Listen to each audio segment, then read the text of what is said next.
Hey guys, it's Malibu. Welcome back to my channel. If you clicked on this video, you probably already know that I've released some music recently and you want to know a little bit more about it, and that's what I'm here to tell you about today. If you don't already know that, then go check out the new music. I just put it out last week. The song Roses that I'm going to talk about today, and the other song Too Late for Your Love.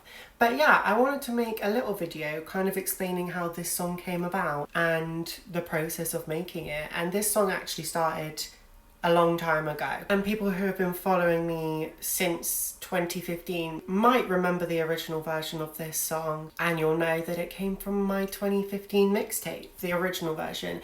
It has changed a lot since then though, and yeah, I just want to tell the little story of how it came about. So I was looking back through my records. I keep a little songbook. It's like a diary app, and I just use it to record my song lyrics.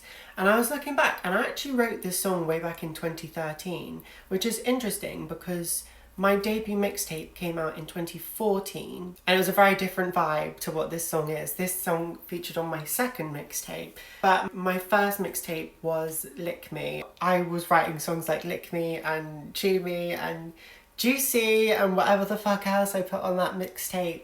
And at the same time, I was writing ballads like this, Roses, Fast Lane, because I knew even before that first mixtape came out that I wanted to make a more serious pop record for my second mixtape. And it did end up being a much more, well, a bit more serious of a record. I wanted to kind of include the comedy elements a bit so people weren't like, what the fuck is going on? Like, it's a completely different record. But I also wanted to have ballads, so I kind of did that, had the comedy, had the ballads, and kind of everything else in between. You got pop bangers on there, rap songs, so yeah, it's kind of a bit of everything, that mixtape. But I would have been 18 when I wrote this song, and 20 when the mixtape finally came out. So kind of between the ages of 18 and 20 is when this came about. And at that time, I was very obsessed with the Hollywood vibe, the idea of wanting to be really famous, and really just admiring kind of celebrities, especially old Hollywood, you know, Marilyn Monroe, James Dean, all that kind of thing. I really wanted to be famous at the time. I really don't think I would want that now. Obviously I want success, which is why I'm here promoting my new music, but to be like an A-lister or something now, I honestly don't think I could cope with it, but that's another story. And I was also living a crazy kind of party lifestyle back at that time. I was 19, weren't we all? And so the record ended up being called Hollywood and Wine, obviously a play on words of Hollywood and Vine,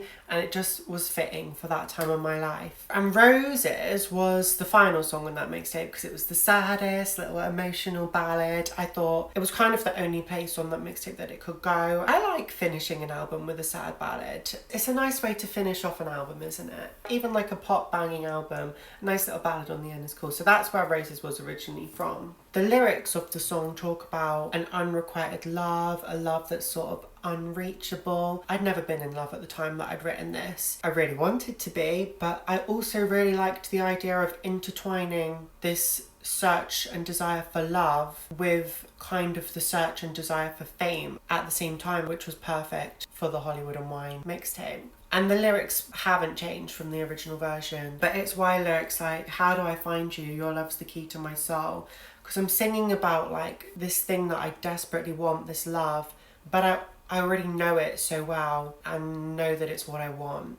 And the lyric, Marilyn prays, tells me you're gone and she sings, was also an ode to that old Hollywood. And it was also originally followed by another verse that was kind of more directly linked to Hollywood and how old Hollywood had died, which was something that Marilyn often talked about in her interviews, and I was a big Marilyn fan at the time. But yeah, when I listen to the song now, especially with that verse being removed, I don't really think about it in the same way as that Hollywood vibe. I think of it in the love side, having obviously experienced love now and heartbreak.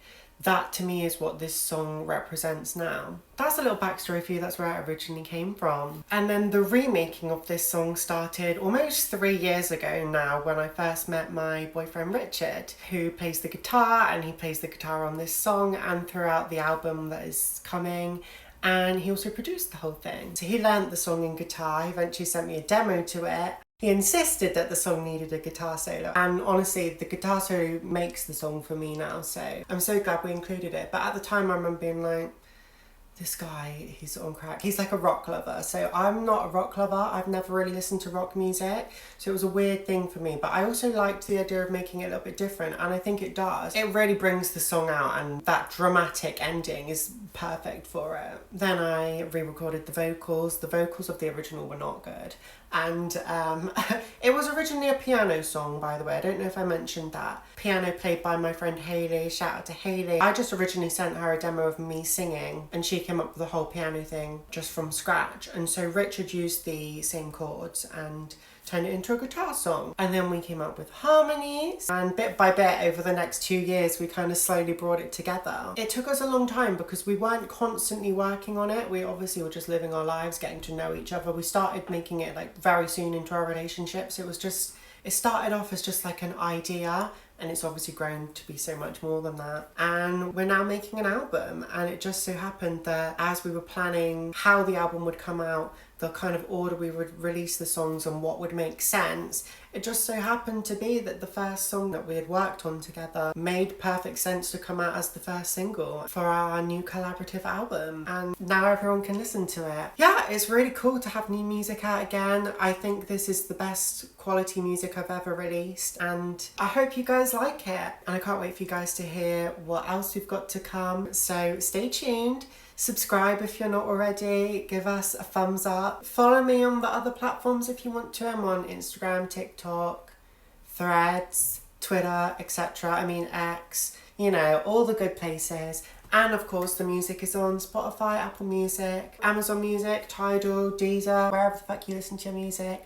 It's there, guys, so go find it. Share the love, and I'll speak to you guys soon. Thank you so much. Mwah.